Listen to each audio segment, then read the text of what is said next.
Hello साथियों, मैं पंकज वैष्णव आप सभी का स्वागत करता हूं। आज के इस सेशन में हम समझ रहे हैं अपने 12th क्लास के पर्यावरण विज्ञान सब्जेक्ट का चैप्टर नंबर 2, जिसका नाम है पर्यावरण और मानव समाज।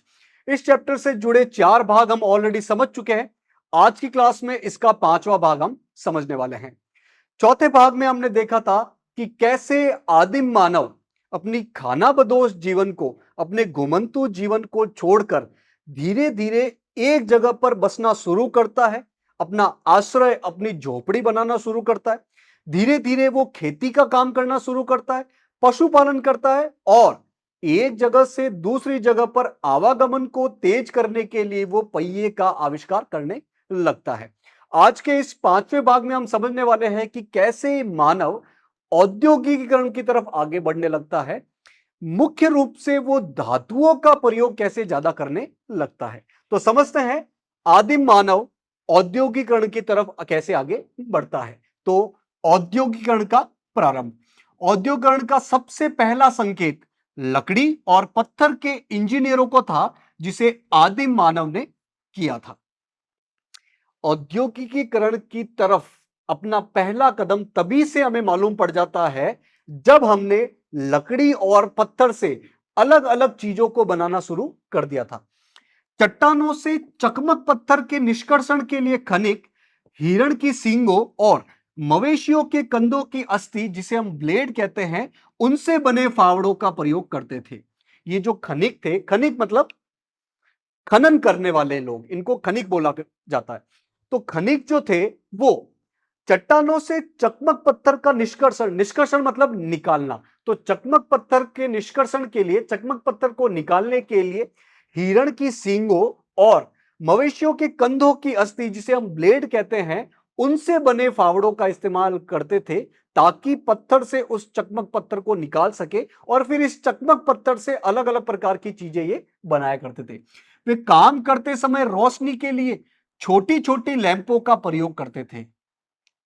अब चूंकि खनन का काम करना है, थोड़ा अंदर जाना है जमीन में, तो वहां पर अंधेरा हुआ करता था, तो वो छोटी छोटी लैंपों का प्रयोग करते थे। और ये लैंप कैसे थे? ये चाक के खोखले टुकड़ों में जंतु वसा यानी कि एनिमल फैट और मांस से बनी बत्ती का प्रयोग करके इन लैंपों को बनाया जाता था। तो धीरे धीरे मानव खनन के काम को तेज करने के लिए, रोशनी के लिए इन छोटी छोटी लैंपों का भी प्रयोग करने लगा। इस प्रकार पहिए का बनाना, इमारतों का बनाना, खान से निकाले गए अयस्कों से औजार बनाना, आभूषण बनाना, ये औद्योगिकरण की दिशा में उठाया गया एक मजबूत कदम था।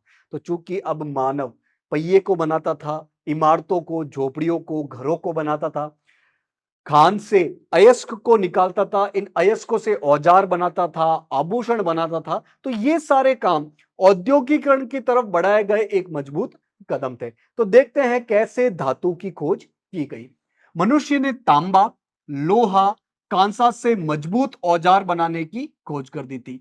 अलग अलग प्रकार के धातुओं को खोजकर खनन के माध्यम से जमीन से बाहर निकालकर अब मानव इन तांबा, लोहा, कांसा से बने मजबूत औजार बनाना शुरू कर देता है। यह खोज मानव को पाषाण युग से निकालकर लेके आती है और यही औद्योगिक क्रांति की शुरुआत मानी जाती है। पहले मानव आभूषण बनाने के लिए, औजार बनाने के लिए पत्थर पर निर्भर था, इसे पाषाण युग बोला जाता है। लेकिन अब उसने धातु की खोज कर दी थी और इस धातुओं के प्रयोग से वो अलग अलग चीजें भी बनाने लग गया था। तो इसी को पाषाण युग से बाहर निकलना माना जाता है, पत्थर वाले काल से बाहर निकलना माना जाता है। कुम्हार उच्च तापमान वाली भट्टी का प्रयोग अपने बर्तन को पकाने के लिए करता था। कुम्हार, आग की खोज तो हो चुकी थी, तो इस आग के माध्यम से जो उच्च तापमान होता था उसका प्रयोग करता था अपने बर्तनों को पकाने के लिए। अचानक उन्होंने सोने और तांबे के ढेले को उच्च तापमान पर पिघलते देखा और उसे एक आकार में ढलते देखा। तो अचानक ही कुमार ने, चूंकि वो आग का प्रयोग कर रहा था अपने बर्तनों को पकाने के लिए, तो अचानक उसने देखा कि कैसे सोने और तांबे के जो ढेले थे, जो पत्थर रूप में सोने और तांबे के ढेले थे, वो आग की वजह से पिघलने लगे। और वहीं से उसे, कुमार को आइडिया आया कि हम धातुओं का उपयोग इस तापमान द्वारा अलग अलग शेप में बदलकर कर सकते हैं। इस प्रकार धातुकर्मी ने खोज की कि चट्टान में दबे हुए अयस्क में से तांबे को अत्यधिक उष्मा के प्रयोग से अलग किया जा सकता है। तो इस प्रकार धातुकर्मी जो थे, जो धातुओं का काम करते थे, उनको आइडिया आ गया कि कैसे हम अयस्क, अयस्क मतलब एक तरीके से खनन के माध्यम से जो खनिज निकाले जाते थे वो कच्चे रूप में होते थे, उसमें बहुत सारी गंदगी हुआ करती थी। तो उसमें से अपने उपयोग का धातु निकालने के लिए ये धातुकर्मी इस आग का प्रयोग करने लगे। इस प्रक्रिया को आज वर्तमान समय में प्रगलन या स्मेल्टिंग कहा जाता है। तो इस प्रक्रिया को क्या कहा जाता है? किस प्रक्रिया को क्या कहा जाता है? अयस्क से धातु निकालने की प्रक्रिया को बोला जाता है प्रगलन। तो आग के माध्यम से ये प्रगलन की शुरुआत होती है। लगभग 8000 वर्ष पहले ईरान और तुर्की में धातुओं के उपयोग की प्रथम खोज हुई। तो यहां पर बोला गया है कि धातुओं का उपयोग सबसे पहले करीब 8000 वर्ष पहले हुआ। कहां पे? ईरान और तुर्की में। आगे बढ़ते हैं। जल्द ही धातुकर्मी ने धातुओं को मिलाना शुरू कर दिया, अलग अलग प्रकार की धातुओं को मिक्स करना शुरू कर दिया, मिलाना शुरू कर दिया। जैसे कि हम देखते हैं कि सोने के आभूषणों को बनाने के लिए सोनार क्या करते हैं? सोने में तांबे को मिलाते हैं ताकि सोने का आभूषण थोड़ा मजबूत हो सके। तो धीरे धीरे धातुकर्मी जो थे वो अलग अलग धातुओं को मिलाना शुरू कर देते हैं। तांबा और टीन को मिलाकर कांसा तैयार किया गया। तो तांबे और टीन को मिलाकर कांसा बनाया गया। 2500 ईसा पूर्व तक कांसा एक प्रमुख धातु बन गया। तो धीरे धीरे कांसे का प्रयोग बढ़ने लगा। जैसे कि हम आज भी बहुत सारी जगह पर देख सकते हैं कि कांसे के बर्तन मिलते हैं। हालांकि इनका प्रयोग धीरे धीरे कम हो गया है, लेकिन हमें यह बताता है कि प्राचीन समय में करीब 2500 ईसा पूर्व तक आते आते कांसे का प्रयोग बहुत ज्यादा बढ़ने लग गया। देखते हैं कांस्य युग से लौह युग तक क्या कहानी है। तो धीरे धीरे अब हम कांसे से लोहे की तरफ आगे बढ़ेंगे। धीरे धीरे धातुकर्मी लोहे की उपयोगिता को पहचानने लगते हैं और लोहे का प्रयोग बहुत ज्यादा करने लगते हैं। 7वीं से 6वीं शताब्दी ईसा पूर्व तक मानव ने लोहे का प्रयोग हथियार बनाने में शुरू किया और कांसे से भी ज्यादा उत्तम पाया। अब धीरे धीरे धातुकर्मी, ये जो मानव थे, उन्होंने धीरे धीरे हथियार बनाने के लिए लोहे का प्रयोग करना शुरू कर दिया और उन्होंने देखा कि लोहा जो है वो कांसे से ज्यादा उत्तम है, ज्यादा अच्छा है। तो इस प्रकार धीरे धीरे लोहे का प्रयोग बढ़ने लगता है और हम कांस्य युग से लौह युग की तरफ आगे बढ़ने लगते हैं। 1200 ईसा पूर्व तक पश्चिम एशिया मतलब ईरान है, तुर्की है आदि देशों में कांस्य युग से आगे बढ़कर लौह युग में प्रवेश करना शुरू कर दिया था। पूरी तरीके से हम कह सकते हैं कि ये कांस्य युग से लौह युग में प्रवेश कर चुके थे। कांसे से बने औजारों को लोहे के औजार और हथियारों से बदल दिया गया। हमने देखा कि कैसे अलग अलग धातुओं को मिलाकर कांसा बनाया जाता है और कांसे का प्रयोग बढ़ने लगता है। लेकिन जब पता चलता है कि लोहा इससे भी ज्यादा उत्तम है तो कांसे को पूरी तरीके से बदल दिया जाता है लोहे से और इस प्रकार हम कह सकते हैं कि हम कांस्य युग से लौह युग की तरफ आगे बढ़ने लगते हैं। तो अब हम देखते हैं कि कौन कौन से वो कारण थे जिसके कारण इस औद्योगिकरण की वृद्धि हुई। अलग अलग प्रकार के धातुओं का उपयोग शुरू हुआ और अत्यधिक इसका प्रयोग बढ़ने लग गया। तो वो कौन कौन से कारक थे जिसने औद्योगिकरण को बहुत तेज कर दिया, इन धातुओं के प्रयोग को बहुत तेज कर दिया? तो सबसे पहला कारण है तकनीकी विकास। धातुओं की खोज से अच्छी क्वालिटी के औजार और हथियारों का निर्माण हुआ और उस निर्माण से तकनीक का आरंभ भी शुरू हो गया। अब हम धातुओं की खोज कर चुके थे, ये धातुएं मजबूत थी और इन धातुओं से अलग अलग प्रकार के औजार बनाए जाने लगे, अलग अलग प्रकार के हथियार बनाए जाने लगे और इन औजारों से अलग अलग प्रकार की चीजें बड़ी मात्रा में बहुत तेजी से बनने लगी और जिसकी वजह से औद्योगिकरण को भी बहुत तेज गति मिली। दूसरा है आर्थिक विकास।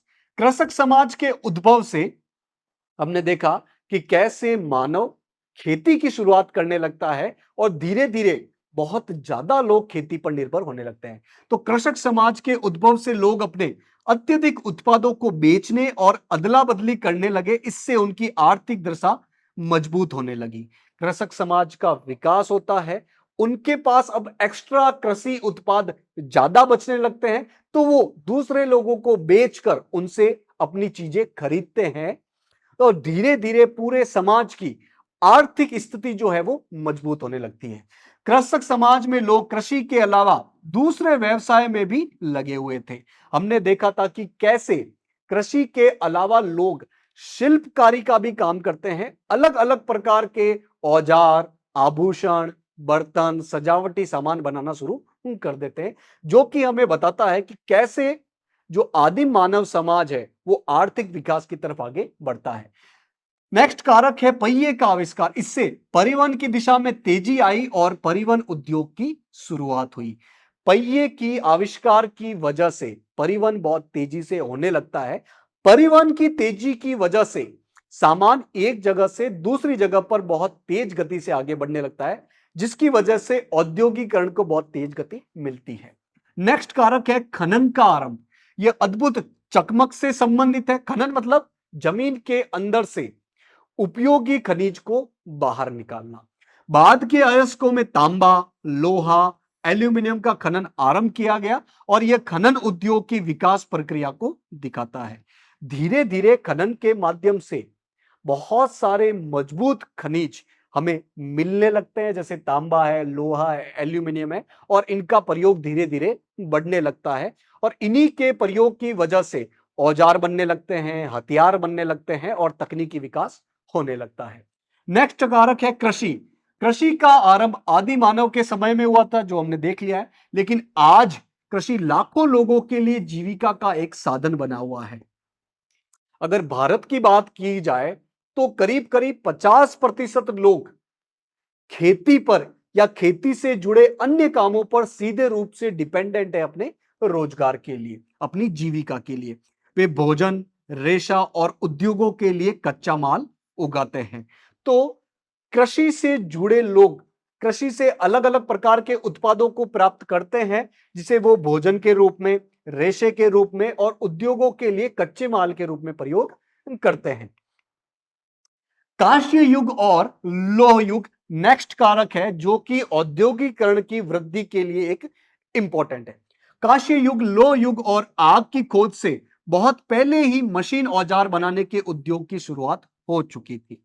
हालांकि हमने देखा था कि कैसे आदिम मानव ने पत्थर के उपयोग से अलग अलग प्रकार के औजार, हथियार बना दिए थे, यानी कि वहीं से हम कह सकते हैं कि अलग अलग प्रकार के उद्योग की शुरुआत हो चुकी थी। लेकिन कांसे के आने की वजह से और बाद में लोहे की वजह से औद्योगिकरण को गति बहुत तेज मिलती है। नेक्स्ट है भाषा। मनुष्य ही एकमात्र प्राणी है जिसमें भाषा की क्षमता काफी विकसित है।